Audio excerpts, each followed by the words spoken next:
his answers were so vibrant. And he was the hearing officer at the Coast Guard in Clearwater. The base in Clearwater. He retired. It was all. I mean, it was amazing. He actually go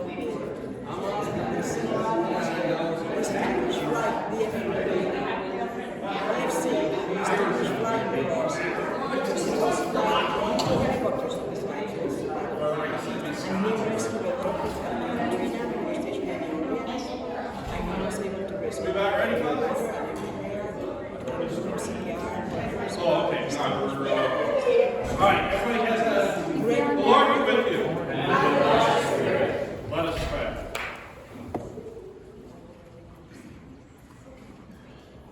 Grant, we beseech thee, merciful Father, that thy church, being gathered together in unity by thy Holy Spirit, may manifest thy power among all peoples to the glory of thy name. Through Jesus Christ our Lord, who liveth and reigneth with thee, in the same Spirit, one God, world without end. Amen. All right, so we have finished the Old Testament as we proceeded, and are going to be making our way through that intertestamental or deuterocanonical period, about 500 years between receiving the Old Testament and sort of figuring out what to do with it. Right? This on our way to the New Testament is what the Jews are dealing with. So we're going to look at, this week we'll look at 1st and 2nd Maccabees. We've already started in on it. They're extra handouts here, but once more. And next week we'll take a look at 2nd Maccabees. Now these are not like 1st and 2nd Samuel or Kings or something. These are not consecutive accounts. They're more like the Gospel of Matthew versus the Gospel of John. They're independent accounts of the overlapping events. They're not necessarily exactly the same, but and they'll have a somewhat different theological approach between the two. We'll take a look at those differences primarily next week. This week we'll mostly look at the changing political circumstances. So the Jews of this period are dealing, one, with we have the entire Old Testament available to us now, and we have to figure out how to interpret it, who has authority to, how do we apply these things in daily life versus corporate life, and so forth and so on. How do we deal with rules governing, dealing with governance versus worship versus personal behavior? How do we balance those things? So there are all kinds of questions going on. We have some vague understanding of Sheol and what happens after you die, but we don't really have we're going to be developing a theology in this time of the resurrection, which we'll go over next week, because it'll be very much in evidence by the time we get to 2nd Maccabees. That author is very interested in it, and we'll take a look at that. Here we're going to deal with a change in political fortunes. Up to this time, we have been conquered over and over again, usually either by Egypt or Mesopotamia, which are people, we may not be big fans of them, but they understand us and we understand them. The Jews understand these people who run and conquer them, and there's this sort of, okay, we get who you are. Now the Greeks are going to come marching in, and they don't get the Jews at all. There's going to be a huge cultural divide here that's going to create a lot of problems. Yes, sir? You said the Jews had the entire Old Testament at this time. Yeah, I mean, it's... Well, how did they know? Well, we'll talk about that. But they have the Torah, and the Torah is pretty well accepted certainly by 400 BC.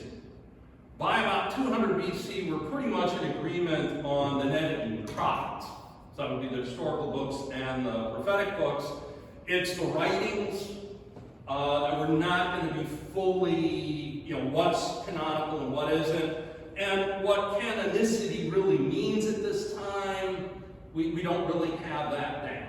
That's actually going to be more something they'll get from the Christians later on. It hadn't been done before, right? Sir? It hadn't been done before. Right. Yeah. This is kind of a new thing. They're kind of figuring things out. And again, there's going to be a lot of change that's going to take place as we come into the New Testament. Good question. Now, and that does bring to mind, we are actually, as Anglicans, these days at least, we're a bit of a minority with regard to 1st and 2nd Maccabees and several of the other books we're going to be looking at. Inasmuch as Roman Catholics and most Eastern Orthodox will treat these as canonical. Now, for us, the Protestants came along in the 16th century and said, well, the Jews don't accept them, we don't accept them. There's a whole debate there, and we can talk about that later on. We went along with the Protestants. Again, we predate the Protestants by 1,400 years. We date back to the 2nd century, and we're in full communion with Rome for most of our existence, and would have more or less accepted these books as canonical, whatever that means, during that time. What we clarified in the 16th century in the 39 articles, I think it's Article 6, is that we just don't base doctrine or dogma on these books. We do, however, we always have since the first Book of Common Prayer in 1549. We've included deuterocanonical works in the lectionary. So we will read from at least Wisdom and Sirach on Sunday mornings occasionally. And you will find the Greek portions of the book of Daniel, you're reading from the Song of Three Young Men during morning prayer. So there are, again, we will read these for wisdom and instruction, but not for doctrine or dogma. That's going to be the distinction. And we'll go through that as we go through. We'll spend some time on the entire Apocrypha in a couple of weeks. So, First Maccabees is part of a history here of the Second Temple. Right? We had a First Temple that's built under Solomon back around 1000-ish. And then that gets destroyed by the Babylonians, and then under the Persians between 520 to 515, and it always sounds funky saying that because you have to count backwards. They rebuild the temple, so that's the Second Temple. So the period that it stands from about 515 when it's completed, it's destroyed in AD 70 under the Romans. So we'll divide this time period up into 4 subsets based on who is politically in charge of the Levant and of Judea in particular. So we have the Persian period from 539 to 332. The Old Testament's going to cover about half that time period. It's worth noting just what an impressive guy Cyrus was. Cyrus kind of comes out of nowhere. He's the first Persian emperor. He conquers more territory than just about anybody ever has. He puts together a very impressive empire. And basically when the Macedonians come along, when Alexander comes along, about 80% of his empire is what Cyrus had conquered 200 years before. It's just worth noting, and nobody had paid any attention to the Persians before. It's not like they had been the kind of power that the Assyrians had been, or the Babylonians, or certainly Egypt. But yeah, again, he's worth commenting on. Then the Macedonians come in. Alexander the Great basically conquers the entire Persian Empire. And Judea is going to come along with it. He dies very unexpectedly at the ripe old age of 32, after about 10 years after conquering all this territory. So then we have a mad scramble between his generals. Seleucus will take over Mesopotamia, and Ptolemy will take over Egypt. And we'll go right back to that old rivalry that I talked about several months ago, where Mesopotamia and Egypt are at each other's throats, and Judea is trapped in between. So the Ptolemies will govern or be in charge of Judea for about 100 years, and then right around 200, the Seleucids, and we'll go over the history of this today because it's going to matter. The Seleucids will take it over in 200 or 198, depending on which history you're reading. Initially, when the Greeks come in, the Jews don't see much of a difference. It's just who we make the checks out to. That's kind of all we're dealing with. You know, I'm giving the taxes go to this guy instead of that one. But in the end, what we find out is we have a very significant cultural difference. Up to this time, we've been conquered by people, like I said, who understood us. Now we have these foreigners who've come from Europe, and they don't have the same sort of understandings that we do. And we will find a very significant change takes place. We'll look at why it does and where it comes from today. But what we wind up with, up till this point, throughout the Old Testament, when a foreign power comes in and conquers you, they've been sent by God to punish you for being bad Jews. You haven't worshipped, you've been whoring after other gods, that kind of thing. What happens under the Seleucids, in particular under Antiochus Epiphanes, and there are very particular reasons for this we'll take a look at, but it was also inevitable given the cultural differences. What happens here is you start getting persecuted for being good Jews. That you haven't had before. You were never supposed to rebel against the Babylonians because God put them in charge to punish you. Remember, Zedekiah rebels against Babylon, and that's what gets the temple destroyed. It might still be standing if he hadn't done that. However, when Antiochus starts, he essentially makes himself an enemy of God, rather than a tool of God to punish the Jews. He is purely an enemy of God, punishing them for being good Jews. This is a huge change. We have not seen it before. And now you can read Daniel this way, as if, well, Nebuchadnezzar builds the giant statue and wants you to worship that, and will punish you for not doing so. I think Daniel's actually reading later events into, is reporting them as earlier events, but we can talk about how to understand Daniel some other time. Nevertheless, that this change means that if you're on God's side, you rebel. That's not been that way before. They do, and that's what's going on in Maccabees, right? Mattathias and his sons lead this rebellion, and it's successful. By 150, they are fully an independent kingdom. Now, up to this point, they've been supported by Rome. Rome is sort of the big burgeoning power in the background. They've been busy up to, for at least a good while with the Punic Wars. They've been fighting against against Carthage, and they've been caught up doing that. Once the Punic Wars are over, they're ready to start really expanding their empire massively. I don't know if we have any of our classicists here today, but as far as I know, Rome is unique in pre-modern empires in their relationship to water.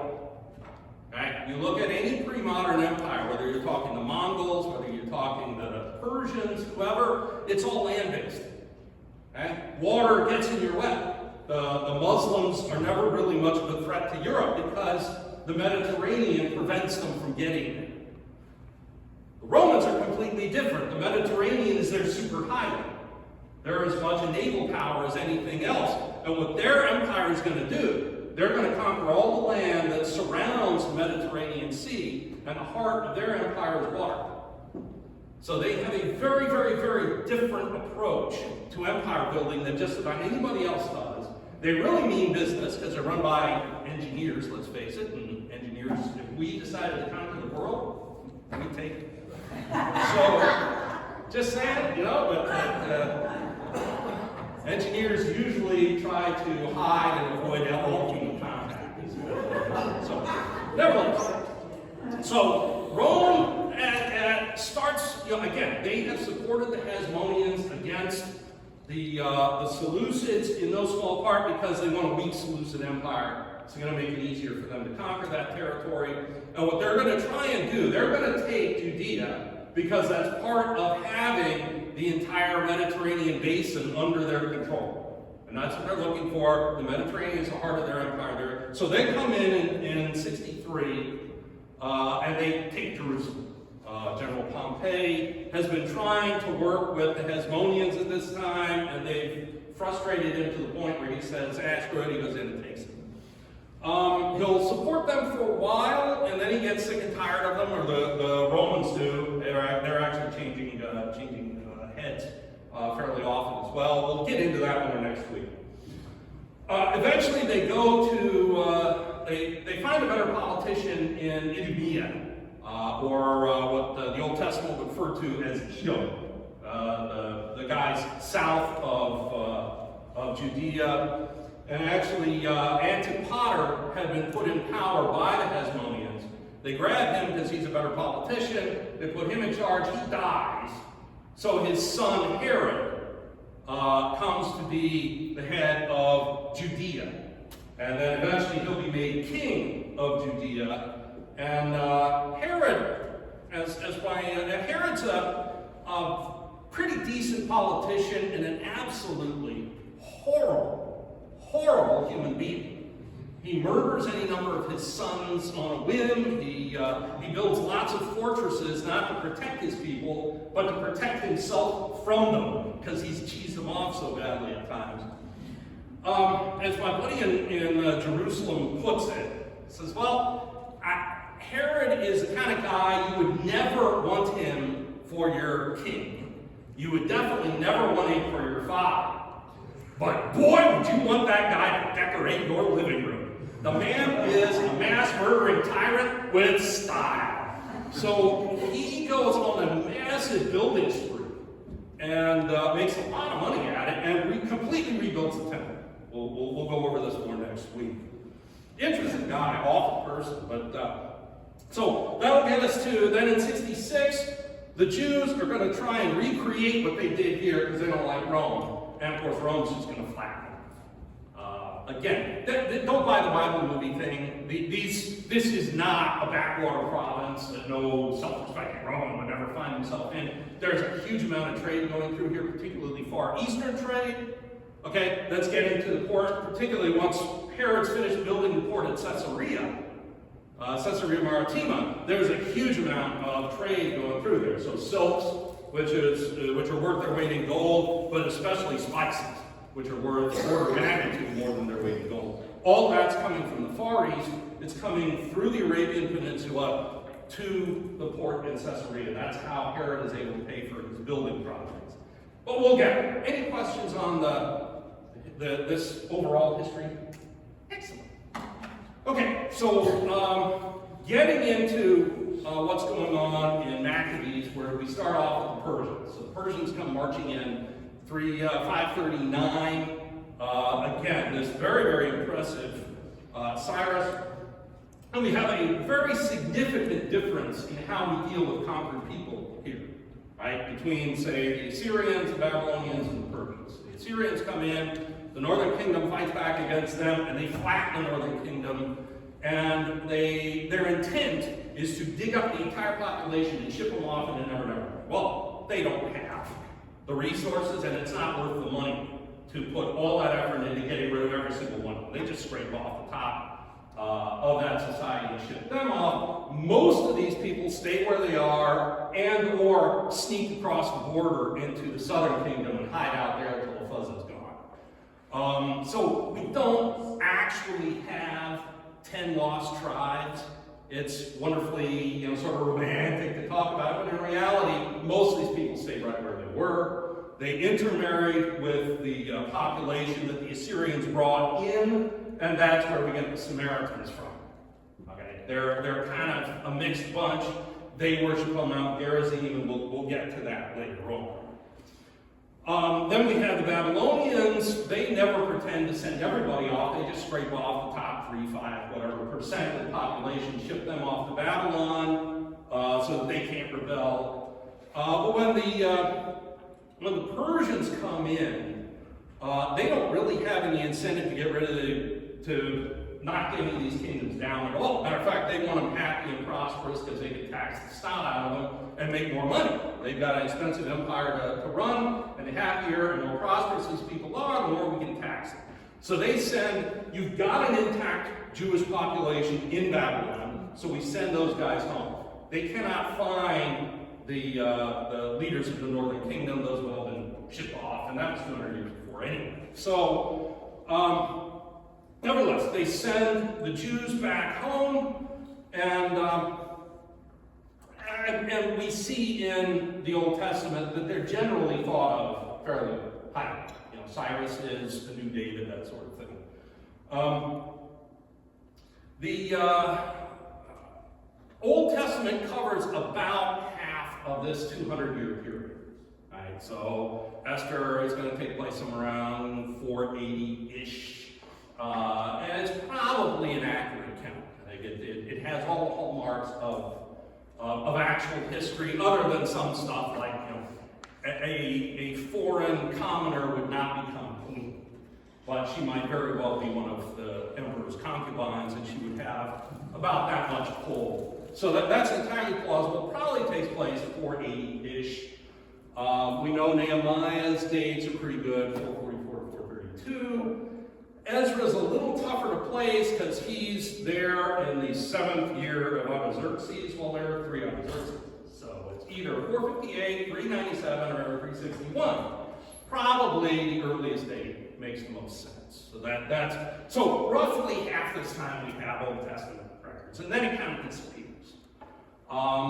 We do know that the Persians are fairly hands-off. They have a satrap set up in Damascus to sort of run that whole area. Judea itself is under the headship of a high priest. The king is never reestablished, and it's the priests who will run the political organization in Judea. Again, the Samaritans, and we ran into this when we were reading, I think, both Ezra and Nehemiah. There's friction there. The Samaritans, when the Babylonians came in and took over Judea, the Samaritans kind of treated that as their territory. They've got political clout there, they're controlling trade, they're getting some resources there. They're not thrilled when the Persians send leadership back to Judea. It shrinks their amount. So there's pushback there. So what they can't stop it. So what they try to do is, tell you what, we'll help you build the temple. And the Jewish leaders say, nah, that would give you too much control and power, so thanks, no thanks. So there's going to be ongoing friction between the Samaritans and the Jews. That'll come to a height around 104. I think it's 104, maybe it's a little earlier. We'll get to it. AD, when, no, BC, sorry. When so it'll be a little earlier. Anyway, the Jews are going to conquer Samaria. And the archaeology says they probably destroyed the Samaritan temple on Mount Gerizim at that time. That's after the period we're looking at. But that again is going to feed into this clash that we see all the way through the New Testament between the Jews and the Samaritans. As far as the second half of this 200-year period, the best records available were found in a cache on Elephantine Island, which is an island in the Nile River about 600 miles south of the Mediterranean in southern Egypt. Some Jews had been brought in as mercenaries to patrol the Nubian border, and they build their own temple down there, and then they have correspondence with the boys in Jerusalem. So we can get, politically at least, what's going on around this time. It's not terribly applicable to us. So otherwise, there's just not a lot of record of what's going on in the second half of Persia. Well, that comes to a thundering halt when Alexander comes charging through in 331 to 333, somewhere in there. 333 to 331, sorry, I gotta go backwards. I always forget that part. He comes tearing across Asia Minor, comes down the eastern Mediterranean coast, stops off for 7 months to siege Tyre, crushes it because you don't mess with Alexander. He never loses, and he is not. He's very magnanimous if you don't fight. He's not, however, to Tyre because they fight back, so does Gaza. So by the time these two battles are over, he comes riding into Egypt. Nobody's messing with him. So he takes over Egypt very, very easily, very quickly. Establishes a new capital of Egypt, which with his usual modesty, he names for himself. And so we have Alexandria, we have a ton of Alexandria across the territory that he conquers. He's going to eventually make his way and conquer basically the entire Persian Empire, which runs all the way to the Indus Valley. So there's a lot of territory. According to Josephus, Alexander comes to Jerusalem to offer sacrifices at the temple. He probably didn't. But who knows, maybe he did. He meets the high priest. That's very plausible. The high priest may have gone out to meet him. But it's clear who's in charge now. Okay, the bosses have changed out, and who we make the checks out to is different. He makes it, as I say, to the Indus Valley. He's wounded in battle. He's been wounded several times, actually. And his soldiers say, we've done enough fighting. We've conquered a lot of territory. We need to go back and get together and consolidate it a little bit and start putting people in charge and figure out how we're going to administer all this. Well, Alexander says, hey, I'm only 32. I got plenty of time. What could possibly go wrong? So he goes back to Babylon, dies. Probably affected by his battle wounds with Rilla. It's not a lot of data. That throws things into a tizzy. Now, he leaves behind a pregnant wife. She and the baby boy, Alexander II, get shipped off back to Greece. And by the time the boy is 14, he and his mother get murdered, and the generals take over. That was always going to happen. His line comes to a crashing end. The generals divvy up his empire. So Mesopotamia, goes to Seleucus, who builds his capital city and names it for his father, Antioch, named for Antiochus. So, and then Egypt goes to Ptolemy. Now, the Ptolemies are very easy to keep track of because they're all named Ptolemy. So it's just 1, 2, 3. It's like the old Monty Python sketch, Oh, is your name not Bruce? Yeah, it's Michael. Oh, that's going to cause confusion. What if we call you Bruce?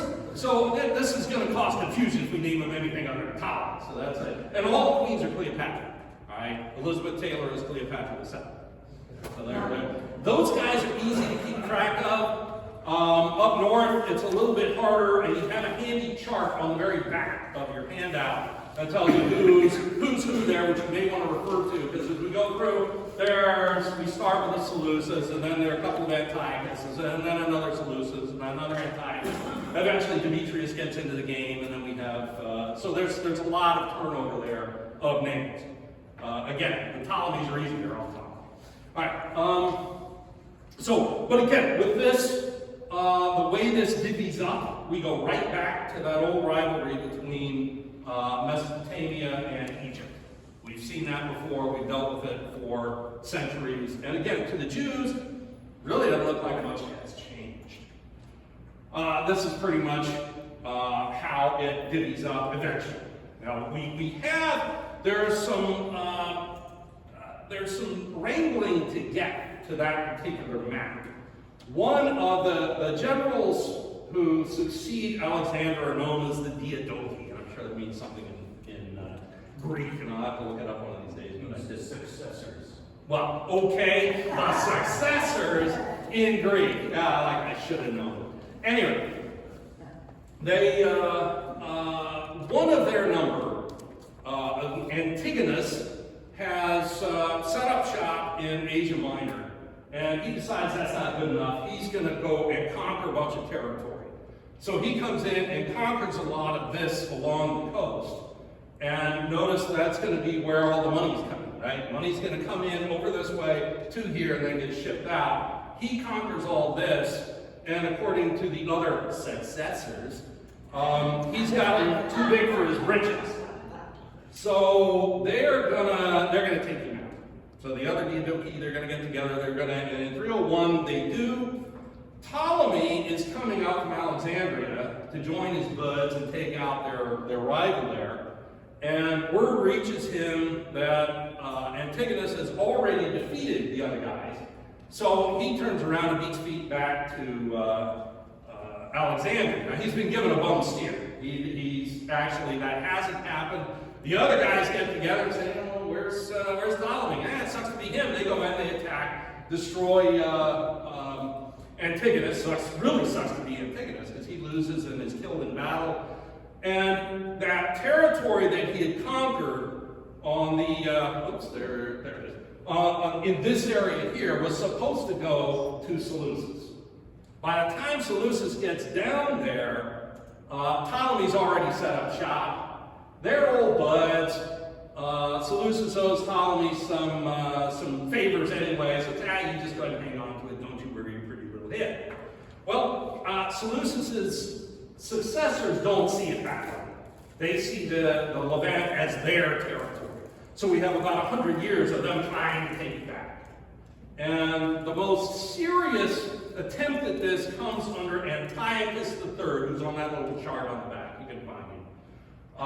Antiochus, he'll go down as Antiochus the Great. Antiochus comes down and encounters Ptolemy IV here at Raphia, and surprisingly is defeated. He would be by far the better general, but he's got longer supply lines, and Ptolemy's got home field advantage, etc., etc. Ptolemy defeats him, and according to, and I bring this up because if you go into your Apocrypha and look up 3rd Maccabees, which takes place before 1st Maccabees, because these things always make sense, right? Nevertheless, according to 3rd Maccabees, after Ptolemy defeats Antiochus, he tries to go and celebrate by offering sacrifices at the Jerusalem temple. God prevents him from entering miraculously, so he goes back to Alexandria because he's cheesed off about God picking on him and starts persecuting Jews. Okay? You can look this up in 3rd Maccabees. God miraculously intervenes and he becomes the Jews' best buddy. Now, this probably in some way parallels what eventually happens, because they didn't like the Ptolemies, and then later on, once they get conquered by the Seleucids, well, suddenly the Ptolemies don't look so bad. But we'll get there. All right? In 200, Antiochus tries again. Ptolemy IV has given way to an underage Ptolemy V, and so Antiochus comes in and leads a battle here at Panias, at the headwaters of the Jordan River, which will later be known as Caesarea Philippi. And he wins this time. So in about 200, let's get back to it. In about 200, Antiochus succeeds where he had failed in 217. Again, some of the history books will say 198. I was never able to get a settled on date for sure, but it doesn't matter. And initially, he's very popular. The Jews love Antiochus. He helps them fix the temple. They get along really, really great. This is all cool until in 190, way over here, Antiochus loses a very significant battle against Rome. Rome not only defeats him, but they force the Seleucids to pay an absolutely enormous indemnity against the war. And his younger son, Antiochus, who will become Antiochus IV Epiphanes, okay? Keep that name in mind. His younger son, Antiochus, gets sent to Rome as surety against the debt. It'll take him 17 years to pay it off.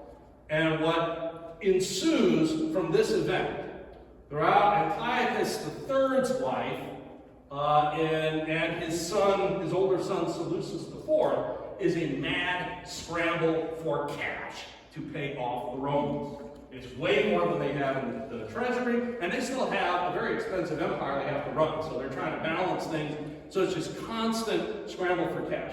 Antiochus is killed breaking into a temple to steal their money to pay off the Romans. The guards take him and his entourage out. So his son Seleucus IV takes over, and Seleucus spends 12 years scrambling to try and gather enough cash to pay off the Romans. Meanwhile, at some point, he swaps out his younger son Demetrius, whom we'll meet later on in Maccabees, for his little brother Antiochus. So Antiochus leaves Rome, is hanging out in Athens. Now, by all accounts, Antiochus is a charmer. He tells the funniest jokes. He's very popular on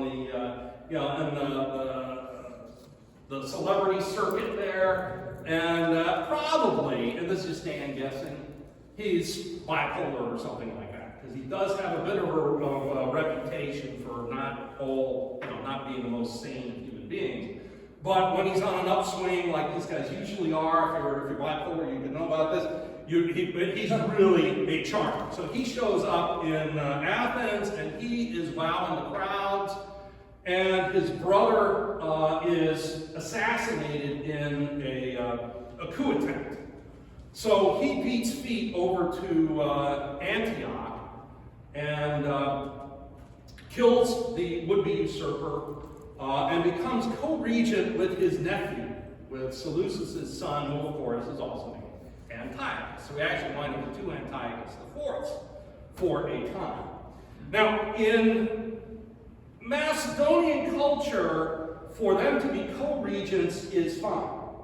In Middle Eastern culture, the boy would be the king and the uncle would be the regent. Right? That's what we're used to, and that's what the Jews would have been used to. But that's not necessarily how it would have been done in Macedonia. So he'll be seen as a usurper, but he would never have seen himself that way. The boy dies, and I never found anything that said anybody thought that the uncle had killed him or anything like that. He just disappears. He's not even on that chart that you have there. So Antiochus IV Epiphanes, this is our this is our bad guy in First Maccabees. We finally got to it. We're almost there. He inherits this huge debt. And even when he finishes paying it off, he's got to try and rebuild his coffers. So everything that's driving him is money. He is in a mad scramble for cash. One of the first things he does is start selling the high priesthood in Jerusalem to the highest bidder. Now, if you're bidding on the high priesthood, you are not bidding your money. You're bidding temple cash. You're bidding the money that's in the temple. You're bidding God's money. So what kind of guys are you going to get that are going to bid God's money to be high priests? Okay? Exactly the kinds of people the Jews don't want as high priests. What this is going to do is exacerbate an already divided society. Because these foreigners have come in, they've conquered us, and some Jews are very attracted to the foreigners. They're very interested in this new culture and all the new things this new culture brings with it, particularly the gymnasium. We saw that at the beginning of Maccabees. They're building gymnasiums as if this was something awful. Well, what do you do at a gymnasium? Well, the guys, it's all guys. The ladies are not allowed. You do not have to look at what's going on there. You don't want to, believe me. The guys get together and they're exercising and they're, competing and they're doing it all but naked. Now, in Jewish society, right, there are two things you do but naked. Okay? One, you get in your mikvah and you cleanse yourself of your ritual impurity. The other thing you do is get together with your wife and make little Jews. That's it. So for the guys to get together and compete but naked, we just don't do that around here, and it's a distraction from the gospel. The other thing is, to the Hellenizers, the uncircumcised are the cool kids. So they're trying to imitate them. Now, how you go about removing the marks of circumcision, I do not want to imagine. That is not a comfortable thought for any male in the room. And I don't know, but so what happens is being Jewish becomes an embarrassment. It becomes a shaming sort of thing. So you have this divide where the Hasidim are more Jewish because they're not doing any of this stuff, and the Hellenizers are embarrassed about Jewishness. What Antiochus does is drive a wedge even further between these two sides, because now he's selling the high priesthood to the kinds of people you don't want, if you're a devout Jew, running your temple. So this makes that position that much more divisive. Antiochus is now entirely divisive. You have a very divided society. So that becomes one major problem that Antiochus has brought on this situation. Second big problem, the guys that Antiochus is talking to about Judaism are going to be the Hellenizers. And when they, yes sir? To put things in the New Testament context, you mentioned the Hasidim, Yeah. the Hellenizers. That's basically the Pharisees and the Sadducees. Essentially. Yeah, the more conservative versus the less conservative. But anyway, the second problem is, so when he sits down with when Antiochus is getting the Jewish religion explained to him, they start talking about who Yahweh is, and he says, oh, that's a sky god. In Greek, we have a word for sky god, Zeus. Zeus Olympius is our word for a sky god. You people worship Zeus Olympius. You just don't know it. So he's going to help these ignorant savages realize who they're actually worshiping, and he's going to give them a nice statue so they can see who this is they're actually worshiping. So now you can even be more like us. Because again, the people he's dealing with, the people they're sucking up to the boss. Third problem. Antiochus had spent a huge chunk of his life in Rome. And Rome, again, this is your all-time empire run by engineers. These guys mean business. When they encounter religious practices that they don't approve of, for instance, when they're going out conquering Greek territory, they encounter something called Bacchanalia.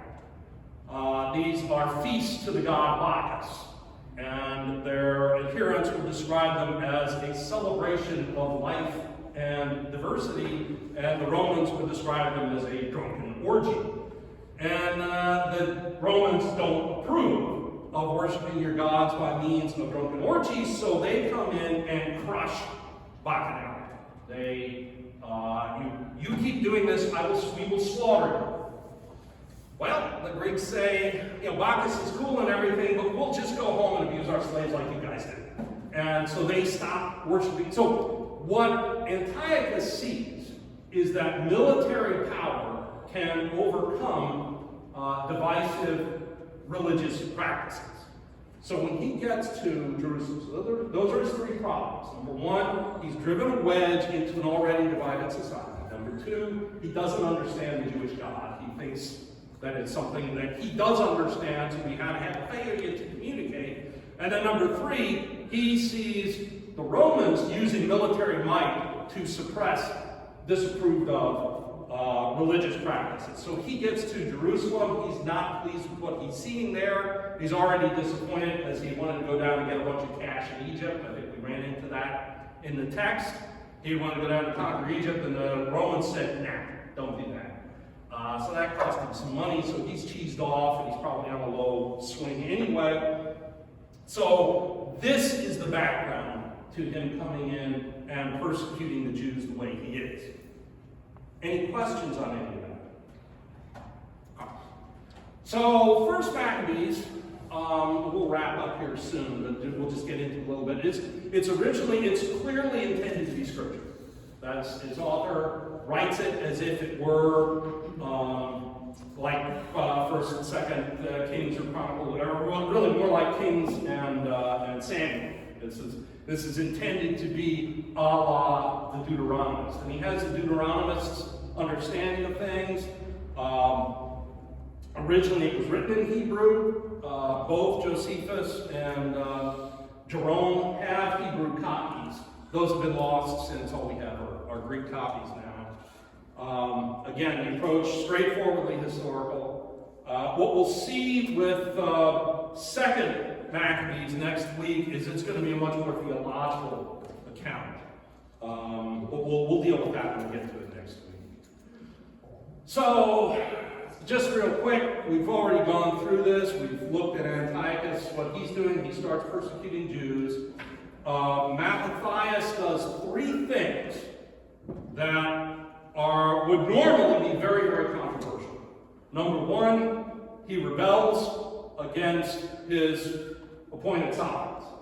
But again, this is a different situation. They're persecuting them for being good Jews, not carrying out God's will and punishing them for being bad Jews. So that's okay. Second thing, he kills Jews. Well, now these guys are collaborators. Okay? And the author is very clear. If you're collaborating with these enemies of God, you are now an enemy of God. So, killing Jews who collaborate with this persecution is okay with this author. Third thing is going to be a big problem for Second Maccabees. We'll look at that next week. And that is Mattathias' willingness to fight on the Sabbath, on Shabbat. You are supposed to rest on Shabbat. Well, what happens if we can't fight on Shabbat? Obviously, our enemies will just wait till then, attack us and kill us all because we can't fight back. So, and this author proves heartily that, you see, Second Maccabees, he won't go with that. God will miraculously preserve you to do this. We wish. Okay, Mattathias then leads this. He's originally from Jerusalem. He's moved to Modein.